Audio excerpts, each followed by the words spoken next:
This is Tim calling, coming at you again from Senior Leads Boost with another tips video. Now today I'm going to have a topic that is very specialized. This is particularly for the senior care industry. Now that's the industry that we specialize in working with. And so if you don't work in that industry and you don't care about this topic, come back next week.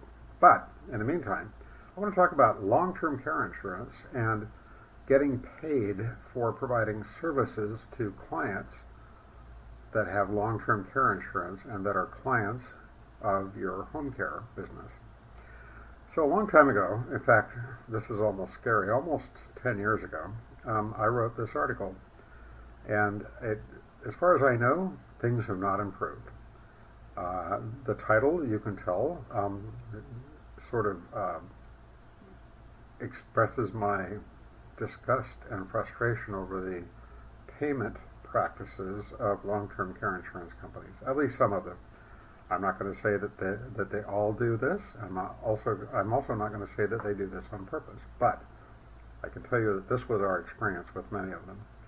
So what do I mean by delay, confuse, and discourage? Well, fundamentally what I'm talking about is that the long-term care insurance companies that our clients seem to have, at least, were very good at delaying or even discouraging people from getting claims filed with their long-term care insurance. Now, to be fair, long-term care insurance companies do have a risk in the sense that some of their insureds might try to cheat them by having long-term care insurance, which is supposed to pay for care that you need because you're disabled in some way, having it pay for routine housekeeping and things like that. And of course, that's not the purpose of long-term care insurance. But with that said, let's look at a couple of examples that I cited back then.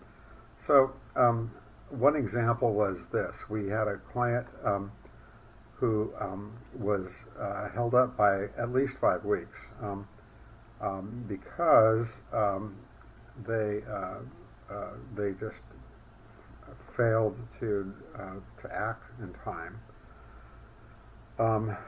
So that happened, and then I called and spoke to a claims rep who told me that they decided to reject the visit notes, but they didn't tell us that because the insured had not signed them. But they had not told us, and so this resulted in a further delay. Another example that came up was that in another case, we had this is almost scary, we had a client who had a long-term care insurance policy with another company, and when we contacted them because they were just simply not paying, the claims rep that I spoke to gave me a bunch of excuses over the phone, and finally I said, "Why aren't you paying this claim?" And what that person told me was, "Well, because we really don't want to pay." Now that's shocking, but it was probably an honest answer because that's what I ran into a lot of the time. They just didn't want to pay, and they delayed and delayed and delayed. I think probably they found that some insured parties became discouraged and didn't pursue the claims. Finally, one really bad situation with another insurance company that I'll just mention quickly. We had a new client who told us that they had a long-term care insurance policy, but they didn't have a copy of it that they could find, and so we contacted the insurance company, and on behalf of the client, we requested a copy of the policy. And basically, the problem that we ran into at that point was that it did not include an amendment, they call it a rider, that would provide for care in the home. It only provided for care in a facility. And the insurance, the client's adult children said, "Oh no, there was supposed to be a provision like that." And the insurance company said, "Nope, you're wrong, that there never was, and we are not going to cover care in the home because that rider was never part of the policy." Then the family found a copy of the insurance policy, and sure enough, it did have that rider. And so the insurance company basically intentionally or unintentionally misled the family. And I have to say, sadly, that is not surprising, given the state of the industry back then.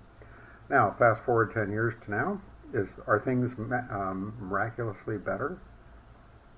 Maybe, but I wouldn't count on it. So, should you have long-term care insurance? Well, I'm not a lawyer and I'm not a financial advisor, but I will tell you that I do think it's a good idea personally, and I do have long-term care insurance. And do I expect that we'll have a fight when we do start to need to make claims on that policy? Well, yeah, I probably do expect it, because frankly, I don't trust those companies. So, that's my tip for this week, very specific to the home care industry. And I would just say, when you have clients that have these claims, persist, persist, persist, and don't let them get away with delaying and confusing. Thank you very much. Have a good week. Bye.